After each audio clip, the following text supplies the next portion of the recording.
Okay, welcome everyone. We thank you for logging on this afternoon and sharing your time with us. My name is Hillary Hedrick, and I'm the Education Manager for the Human Research Protections Office and the Institutional Review Board here at Carilion Clinic. It is my pleasure today to introduce our distinguished speaker, Dr. Robert Trestman. Dr. Trestman serves as the Senior Vice President and Chair of Psychiatry and Behavioral Medicine at Carilion Clinic, as well as our Institutional Research Officer. Dr. Trestman brings exceptional expertise to the critical intersection of clinical practice and research ethics. Under his leadership, Carilion Clinic has seen remarkable growth in its research programs. Today, as we explore the challenges and the opportunities of expanding research programs while maintaining rigorous scientific and ethical standards, Dr. Trestman will guide us through understanding research integrity principles, the current landscape at Carilion Clinic, and strategic directions for the future. I ask that you hold your questions until the end of this presentation. You are more than welcome to put your questions in the chat to be addressed during the question and answer session after his presentation. Please join me in welcoming Dr. Robert Trestman. And now I will turn off my mic and camera and take it over to you, Dr. Trestman.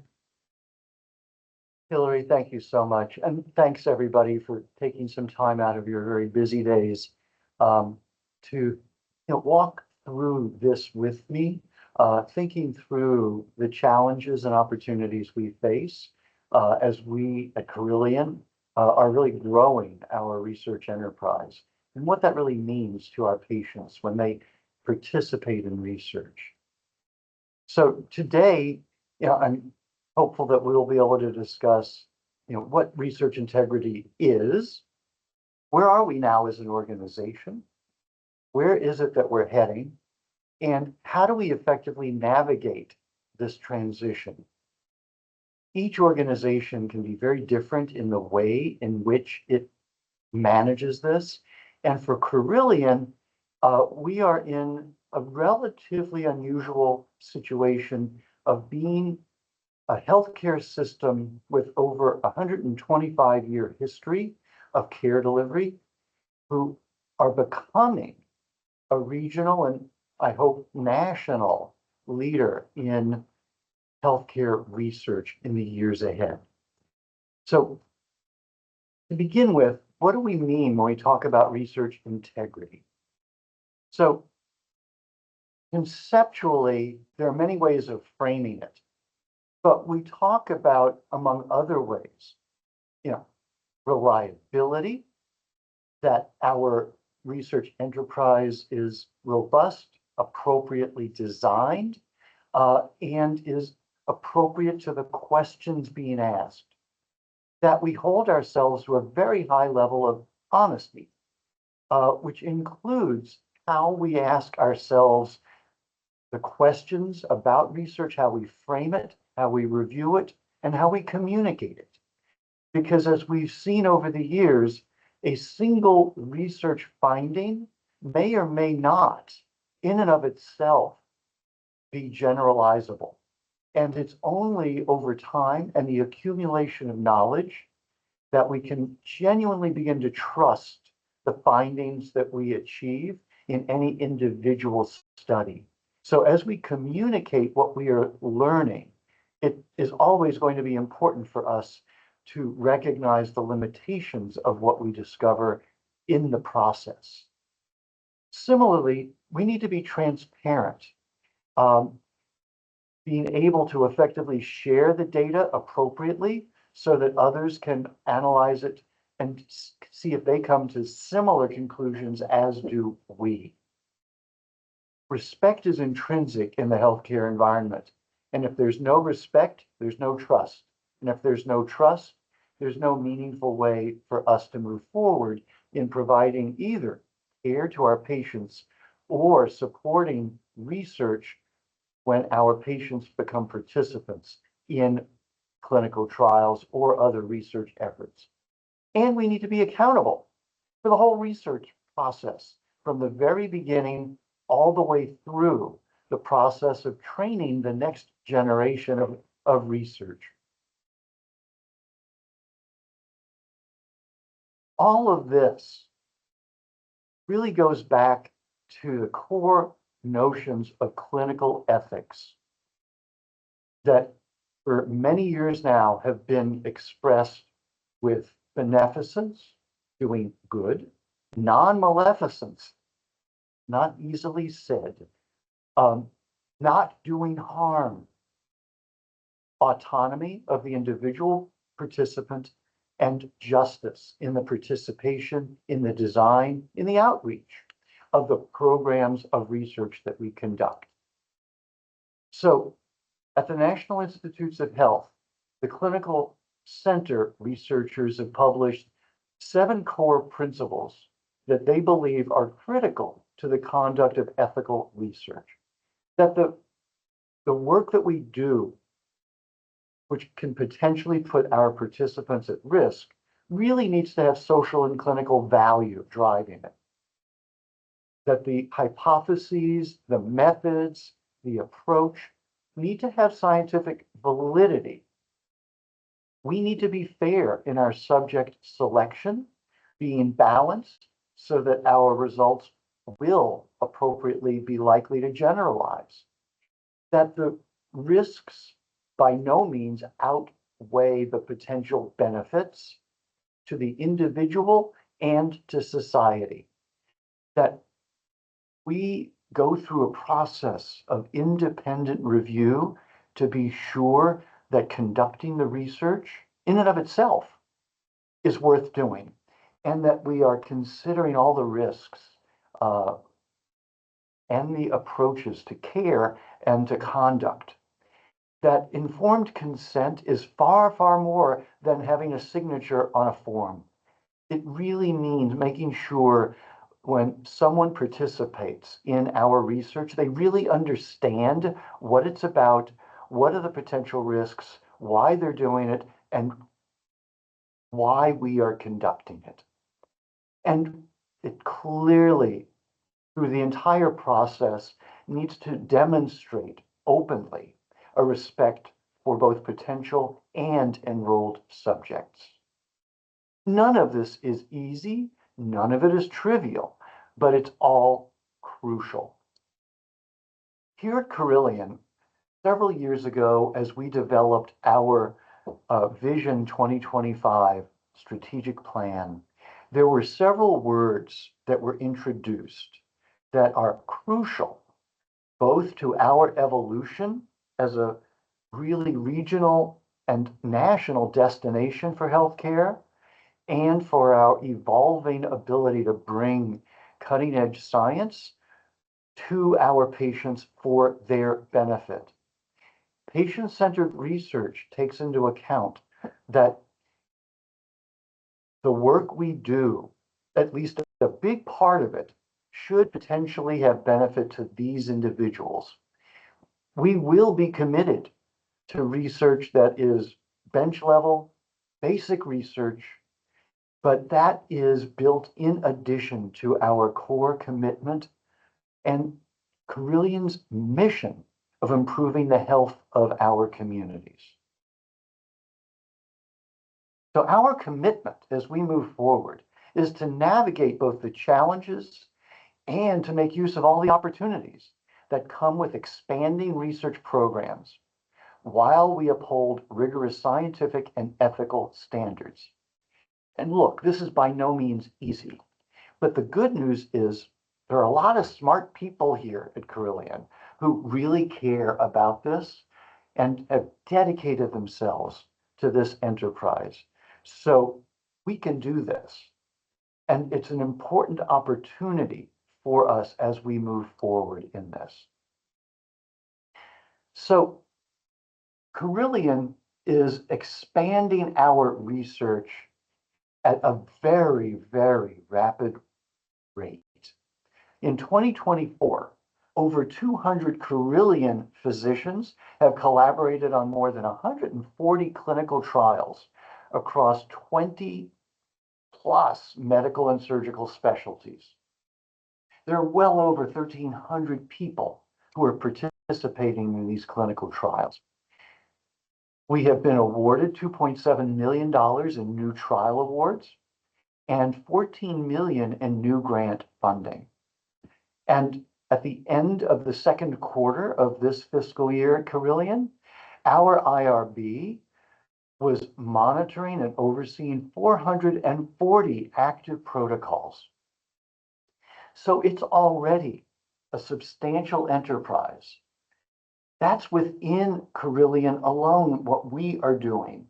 And we're doing this in partnership with many others as we work to grow. So with this remarkable momentum, Carilion is really committed to ensuring that research continues to thrive. But we need to do it in a thoughtful way, with structure, with strategy, and the goal is to have meaningful impact, particularly on the health care that our patients experience and their health care outcomes. So where are we now? These slides will be available for you as well at the end of this. And so you can you can click on these links. Maybe I just coined a new word. You can click on these links that will give you much more detailed information on our current status in research and development, our whole expansive R&D enterprise, our Human Research Protection Office, which includes the institutional review boards, and much more, as is reflected even in this presentation.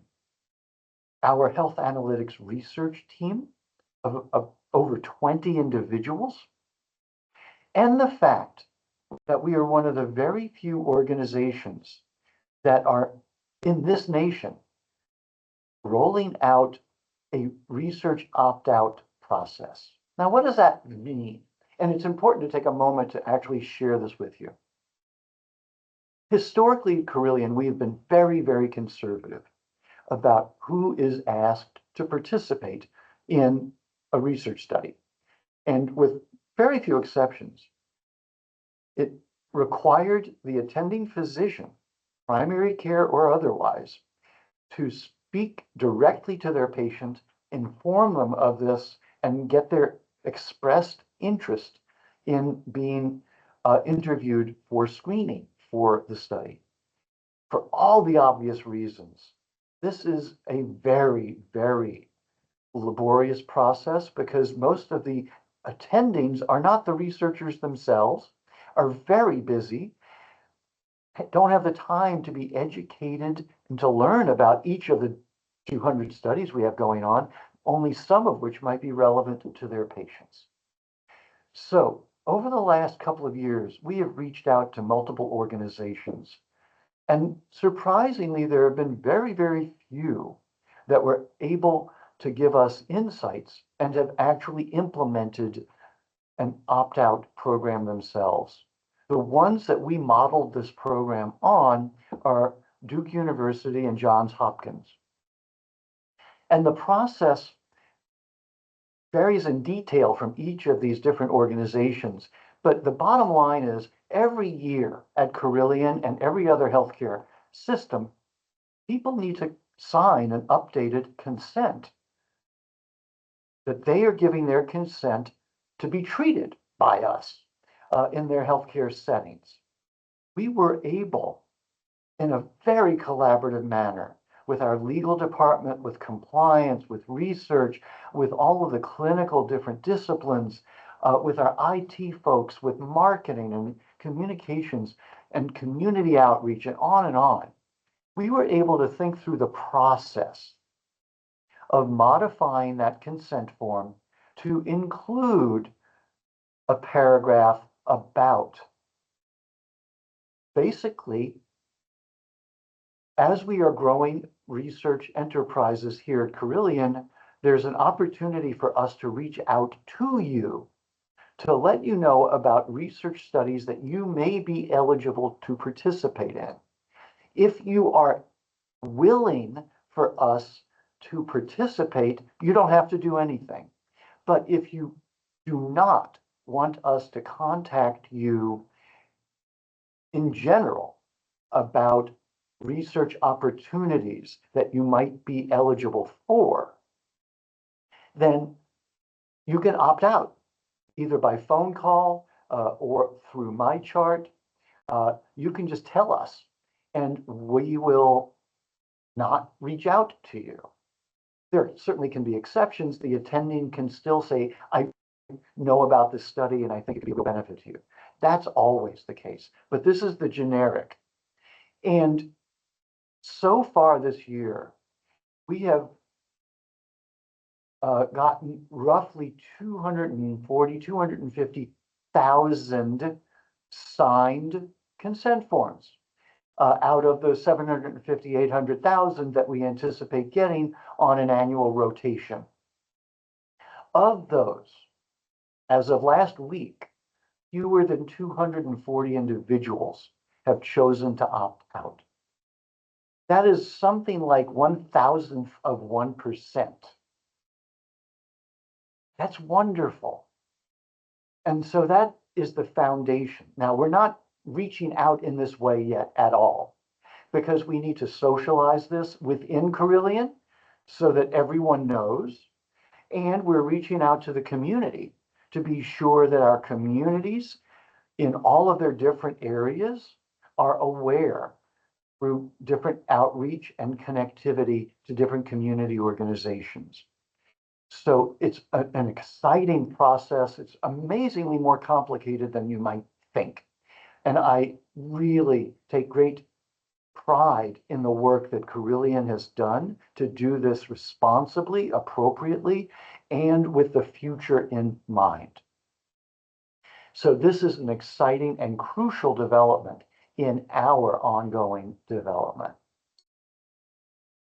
We're even now, you may have seen, posting billboards of our research efforts around the Roanoke area. And on the research and development website, there's a listing of all of the clinical trials that people may be eligible for with more and more information. So that's where we are now.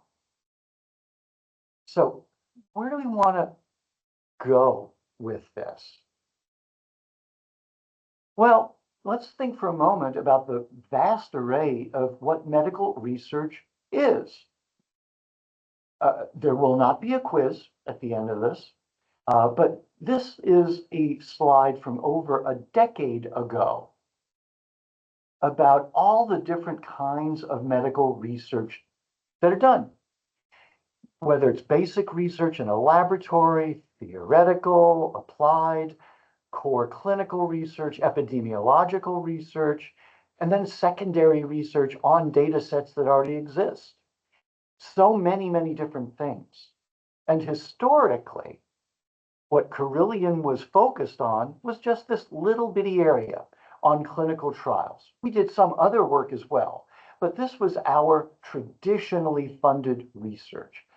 Clinical trials, looking for the appropriate dosage of a potential new medication. That's a phase 2 study.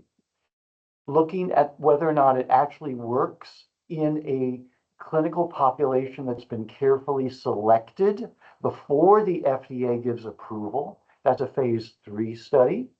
And a phase 4 study is doing research on a drug that's already been approved by the FDA, but looking at potential new populations or select subgroups for whom the medication may work best or not.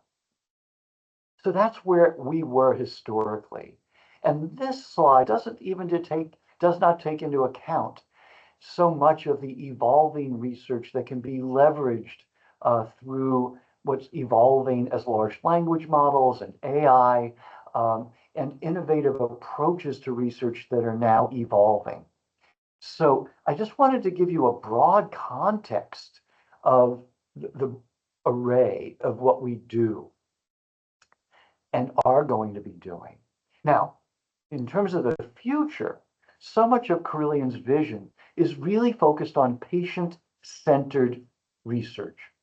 Now, what that really means is, how do we translate the research that's been done and we know might work, or we know it does work, and it's actually considered best practice?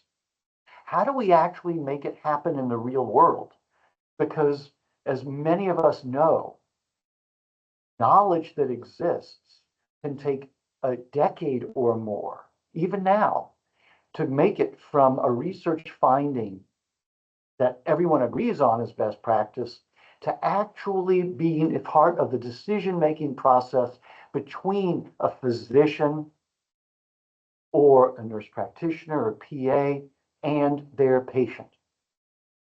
So how do we accelerate that? How do we make it consistent? How do we make it reliably the best choice, knowing all of the variables of that patient? And that's what the word translation means. T3, that translation level 3, is translation to practice. And then T4 is, how do we translate it to broad populations? And that's where there's some very interesting synergies now with the Virginia Tech Carilion School of Medicine's very innovative Health Systems and Implementation Science department, one of the very few in the nation, looking at how do you operationalize in the real world this kind of really important operations-based research. How do you change workflow? How do you optimize it so that we deliver the very best care to the right patient at the right time? These are the challenges in the real world, focusing on our patient care. And I think that Carilion is positioned in a real sweet spot for being one of our nation's leaders in this type of translational patient-centered research. And so much of what I think we're going to do, and look, we are actively partnered with many others, most notably Virginia Tech, School of Medicine, the Fralin Biomedical Research Institute. We are doing research in collaboration with the College of Engineering, with the Pamplin Business College, with many, many others in preclinical or basic research, things that may make a real difference to the next generation of patients.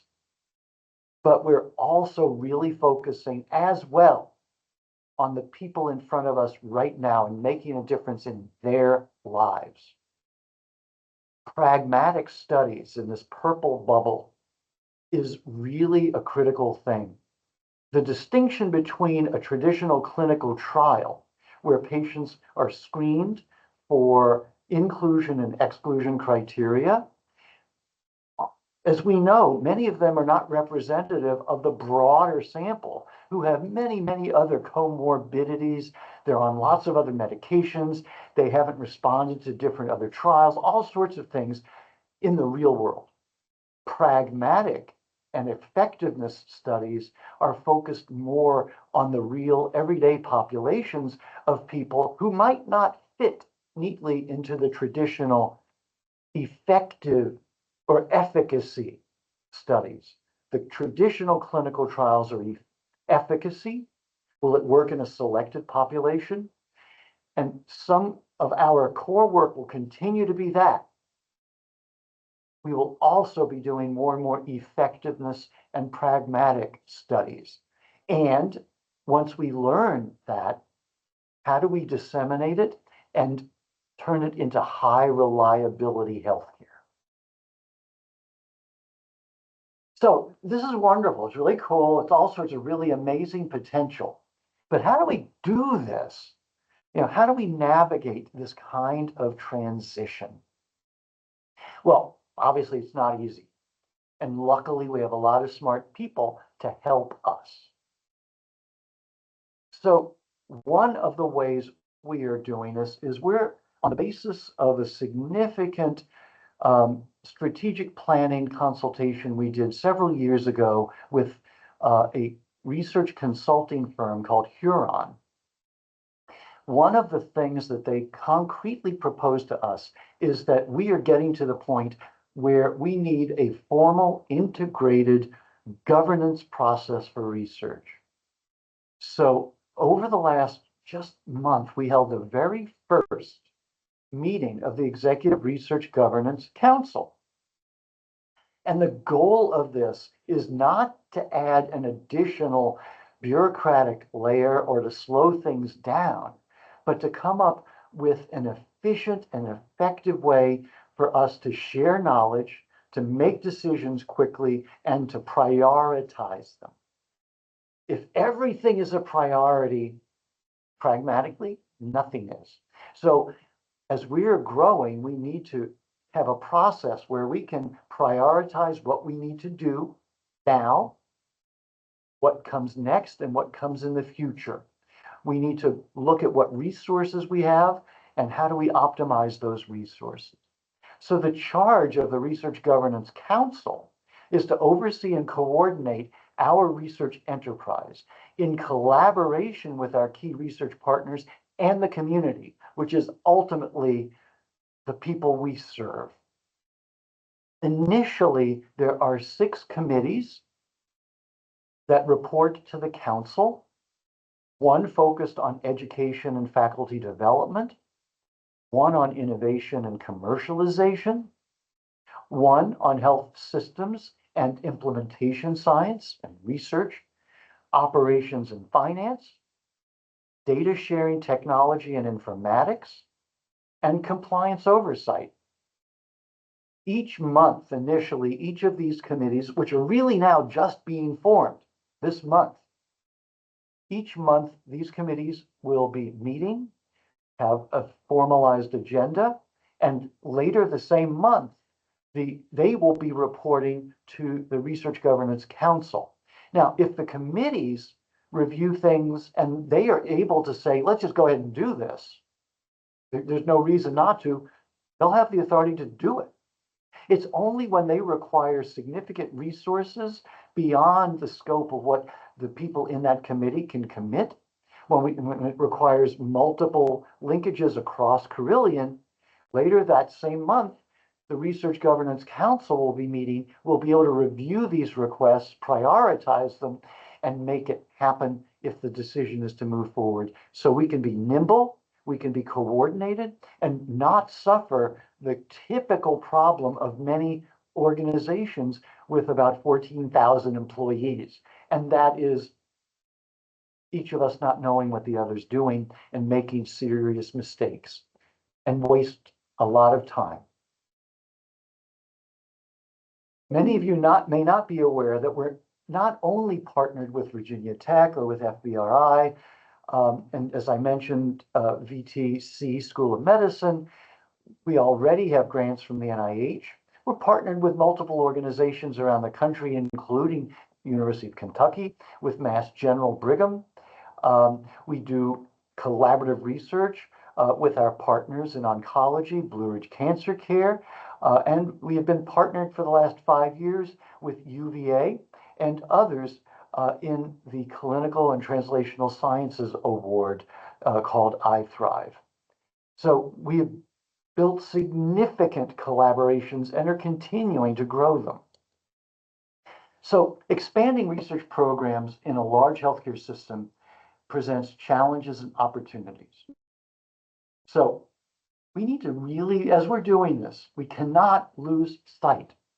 Absolutely have to be aware of the fact that none of this will happen without our patients who are willing to participate in our studies and potentially their family members or community members who may not even be patients, but are community members interested in participating as unaffected controls.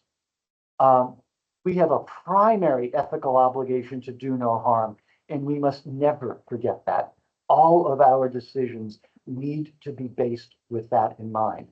The challenge even there is sometimes if you are so risk averse that you don't want to do something for fear that it might cause some harm, then we'll never progress. So that's why the risk benefit analysis Does the benefit substantially outweigh the potential risks? And if the opportunity to expand care to more and more people may outweigh the potential risks, then we need to make a careful decision to move forward. But again, just because there are risks doesn't mean we don't do something. For anyone who has ever prescribed a medication, we all know that there are significant risks with anything. People can die from Tylenol. So we know this, and we need to be very cognizant of what we're doing in this whole process. Let's start off with some of the challenges we're going to be facing, along with some of the potential solutions. And then we'll flip over to those that are more opportunity focused. In case anyone hasn't heard, there's some significant instabilities right now with federal funding. So look, this has always been the case, just more significant right now. There are fluctuations in funding, freezes on grants, cuts to indirect cost rates. These can and have disrupted research programs. How do we deal with it? Well, we actively work to diversify funding sources, getting grants from multiple agencies, private foundations, industry partnerships, rather than only focus on one funding source. And we should work through philanthropy to establish endowments that can provide stable financial support as well. Building on the traditional approach that many legacy universities have had 100 or 200 years of opportunity to establish. We are beginning that process now. Regulatory compliance, navigating complex regulations while ensuring compliance with ethical standards. Look, it's daunting. The good news is we have and are continuing to grow our robust compliance framework, and we're investing in training for our staff on regulatory requirements and utilizing software tools to streamline compliance monitoring and reporting. Look, many of the physicians who are currently doing research and clinical trials who are Carillion physicians or nurses or other prescribers never went to the NIH for a research fellowship. They are in many ways research leadership naive. So that's unlike many other well-established institutions where many of the researchers have already got their own NIH grants or NSF grants, AHRQ grants. They have had years of practice and experience dealing with regulatory issues. The bulk of our physicians and others who are doing research did not go through this traditional research track. And our opportunity is education in support of them while we're bringing in more and more physicians and other clinicians who are savvy and have a history of doing federally funded research. The ethical standards, they continue to evolve, and we need to continue to assure ethical conduct in research, obviously including human subjects. And it's critical, especially now that there are new tools, there are new genetic modifications that may occur with mRNA devices, with CRISPR, with so many other potential interventions that can be transformative, but they also carry significantly different risks than previous kinds of interventions. So we need to understand that from the ethics perspective as well as the clinical. So, we will be evolving our ethics committees to review proposals to ensure adherence to guidelines that go back to the Declaration of Helsinki and the Belmont Report, but continually are updated. And we continue to update our training programs on what are the ethical standards for our research. Data management is a challenge, whether it's clinical or research. It used to be that, if you had, oh, I don't know, just a little laptop and an Excel spreadsheet, you were fine. But that's no longer the case. Some of the studies we do, certainly if it includes imaging, can generate terabytes of data. And we need to develop the capacity to handle large volumes of data securely and efficiently. And we have worked on these challenges now for years. We have a really great leg up in this area, but it's an ongoing issue. And we have implemented and will continue to expand our advanced data management systems, our secure research environment called Spark, and our protocols to ensure data integrity and security. And obviously, investing in cybersecurity measures is something that Carillion has made a commitment to, and we are really growing in our ability to protect our data, both clinical, financial, and research-based. Interdisciplinary collaboration. So, look, historically, with almost no exception, each of us has lived in a silo. Many of us, worked in a little clinic, an office, and pretty much every day you saw the same group of people, and you didn't interact with others, might literally be across the hall. And so when we're developing more and more complex research studies, we need to facilitate collaboration across different departments and specialties who see things differently, who have different workflows, who even use the same words, but maybe using them differently. And so we are actively now creating interdisciplinary research teams and working to foster a culture of collaboration through regular meetings and shared goals, and utilizing collaborative platforms and tools to enhance communication. So we're well on the way here in meeting this challenge. Now, the flip side of the challenges are real opportunities. But just because something's an opportunity doesn't mean it's easy to accomplish. Technologic advances, everybody's aware, of the magic wand of large language models and AI, but it's a magic wand that's got lots of cracks in it. And if you wave that wand too briskly, it's going to break. So we need to figure out how to leverage new technologies to enhance our core research capabilities. So we have already here at Carillion developed some of the significant skill sets through our HEART program, through the Office of our Chief Medical Information leadership under Steve Morgan's leadership, as well as the work that Perry and TSG are doing to look at cutting edge technologies. How do we evolve our ability to track genomic profiling where appropriate, precision imaging, AI-driven and supported data analysis to accelerate research, looking at big data across the system and improve outcomes? There's so many rapidly evolving tools.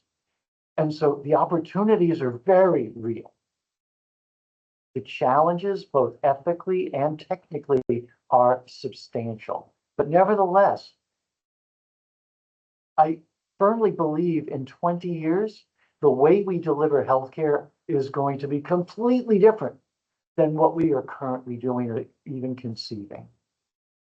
So 20 years ago, could anyone imagine that you could put a phone down in front of you and your patient, and at the end of the interview, for many specialties, even today, there can be a chart note generated for your review at the end of that session? It's not perfect yet, but it's getting there. And in a few years, it very likely will be for this kind of amazing transformation, because most of us 20 years ago didn't have electronic health records at all. Not to mention we didn't have cell phones. Certainly not smartphones. Patient-centered research. What's the opportunity there? Carilion has historically invested enormously in quality improvement and patient safety. We already have really cared about this a lot, and that's driving so much of the work that we are doing. The opportunity is to elevate the quality improvement work to the level of science. So what's the difference? In general, quality improvement is something done within an organization in a specific location, targeted in a specific project. It's by design not intended to generalize, for example, from Roanoke Memorial to Franklin Memorial.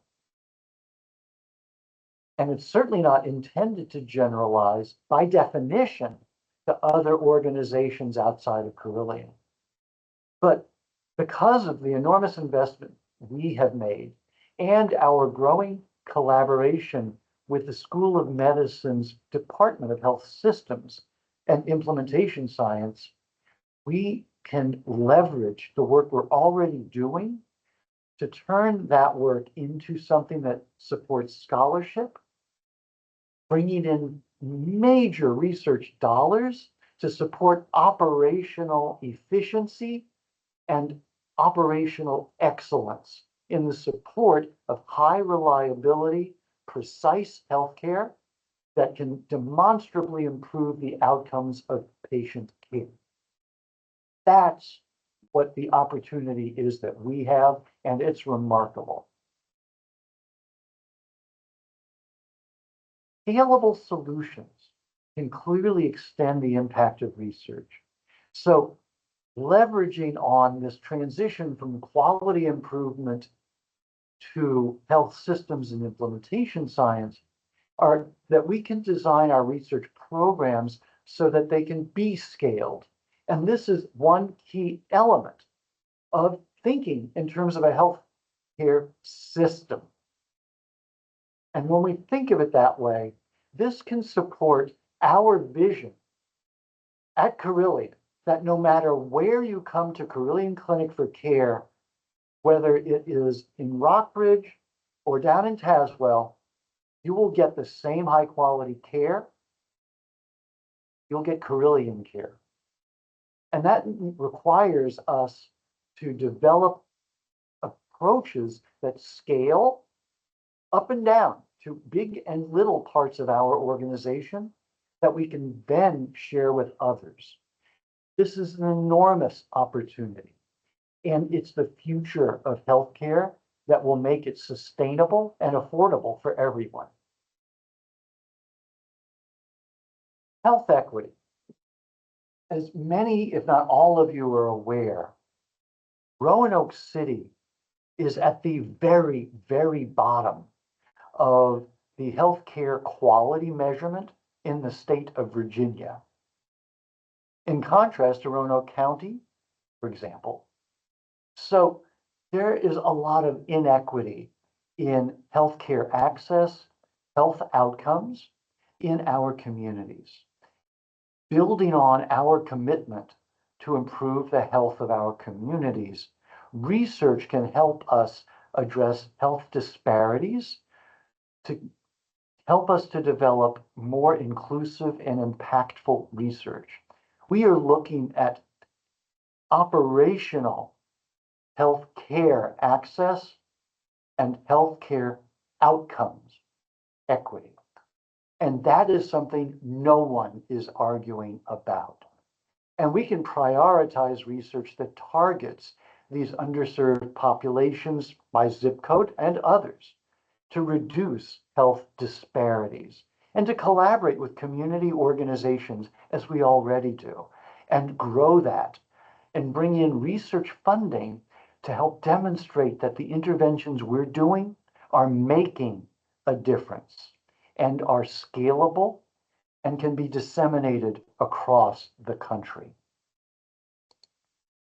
So Carillion Research is all about improving care and driving innovation with a commitment to Carillion's core values.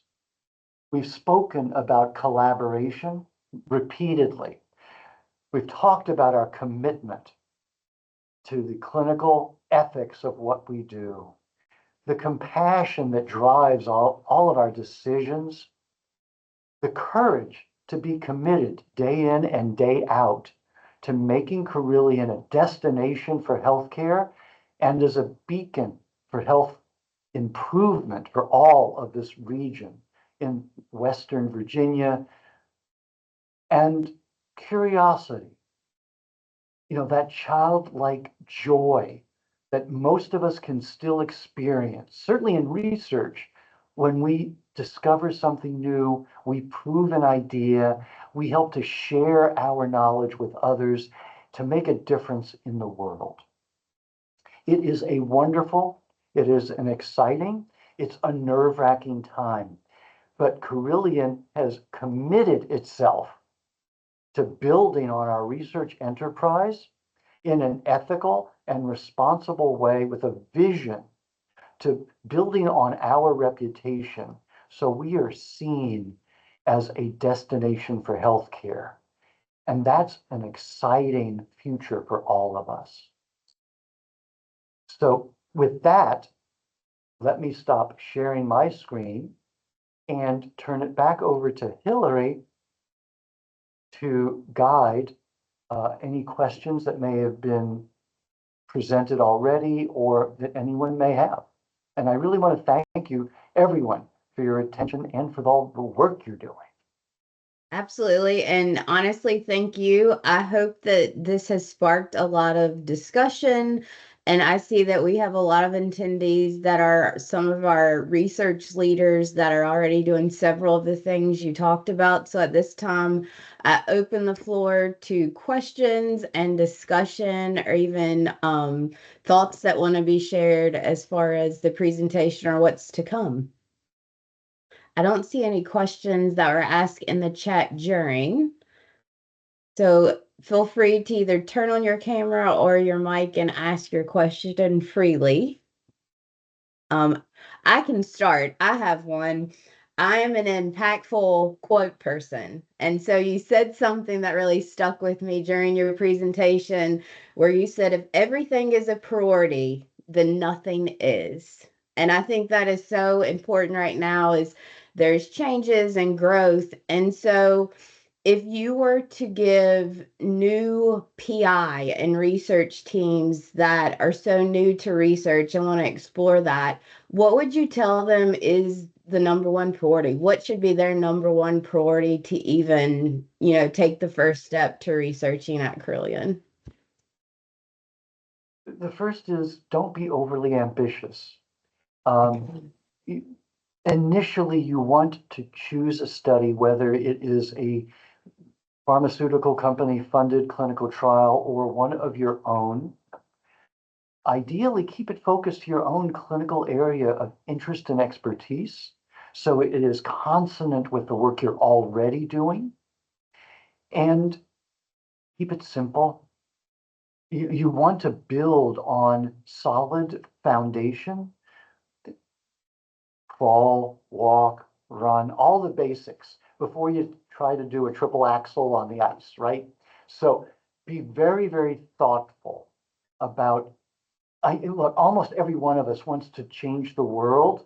We want to start with something that's clearly impactful, but it's so much wiser to focus on something that may be tiny, far less ambitious than you would want to do, but build the skills first so that you feel comfortable. You build a team around you of people who can work together. You do not ever want to do this alone. We are no longer at a point where you're, in your little office just tinkering with something and you're asking a patient if they want to do this or not. No, this is a huge team sport. And we need to think in terms of building teams. And so if you're just beginning, Start small, gradual, build your team and your knowledge base. Very, very good. Great advice that I hope everyone shares. I think Dr. Sloopner, he is in the chat. Um, he commented, I don't know if he had a question as well. He said, Bob, excellent summary of the bandwidth of vision for CC, VTC, SOM, and Virginia Tech. Thank you. Anybody else? Yeah, that was great advice. As far as you mentioned, building a team, can you speak a little bit about how principal investigators would go about that and the services with, research and development, or even the importance of research coordinators and research managers and, the initiatives that are going towards those? Sure. So look, if you want to do a research study, first it takes time, it takes guidance. So step one, talk to your division chief to be sure they are supportive of what you are doing. Make sure that there is support in your team clinically, if you're in a clinical team, and then talk to people who already know more about it than you do. Read the literature. It's become a lot easier than spending a night in a library. You can do a lit search really easily now. Don't trust it, by the way. After you get, whether it's through ChatGPT or your own in Google Scholar or whatever it might be, do a different one, frame it differently, because a lot of the stuff that gets generated is simply wrong.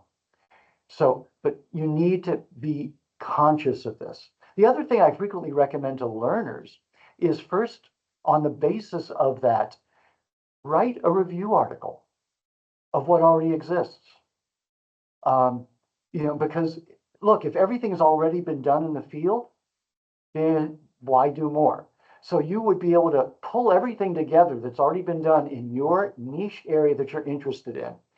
Write the article, ideally with collaborators, both here at Carilion and elsewhere. And then outline, here's the missing spot in all of this. Here's the next step. That sets you up to logically take the next step forward. By the way, it also very quickly makes you an expert in the field because you've published in it. And more, we are trying to encourage people to publish their ideas, get broadly known. So even though it may take a few months of time to get something published, it's so worthwhile because in that process, you'll learn about what everyone else is doing. And ideally, for those who are new, keep in mind that when you find a research article, almost always there'll be the corresponding author. Correspond with them. Almost all of us love to get emails. I read your article. Could you inform me about what happened next? What are you doing now? What does this mean? Reach out to them, build your network. And so this is critical, particularly if you're coming into this de novo and you don't already have a research background. Great, great advice. I know some authors will even sometimes share their study designs where you can even ask them for that to where they will even help you and supply you with that. The way you've spoken, I think mentoring is absolutely encouraged. Do you know of any mentoring programs that we have at Carilion or any departments that have something set up to where, they have experienced principal investigators, so they kind of mentor anybody through that, or if that's something that may be planned in the future? Both. We already in multiple departments have either formal structure or evolving structure in the Department of Medicine, in psychiatry and orthopedics, among others. There are evolving formal programs, both at the graduate medical education level as well as junior faculty level. And one of the first charges for the Committee on Education and Faculty Development within the Research Governance Program is to help establish a Carilion-wide core program.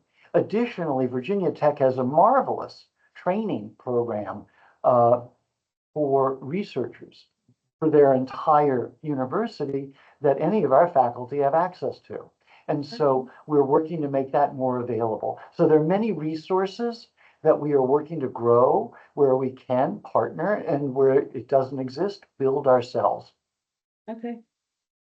Thank you. Does anyone else have any questions or thoughts? We have about 5 minutes left, so I want to give you the floor, or even just to speak.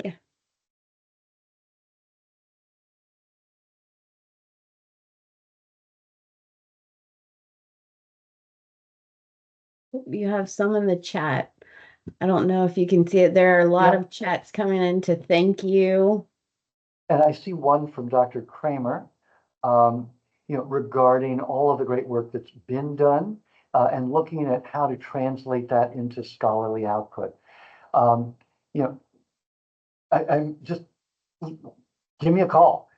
We will connect you with people, and we can think this through. This is exactly what Dr. Sapal is looking for, and we can together look for opportunities to build a solid translation of all of the work that you and your team have done here in support of our patients, and translate that into scholarship. Sure. Thanks, Bob. I appreciate that. Lots of ideas. We'll be talking. Great.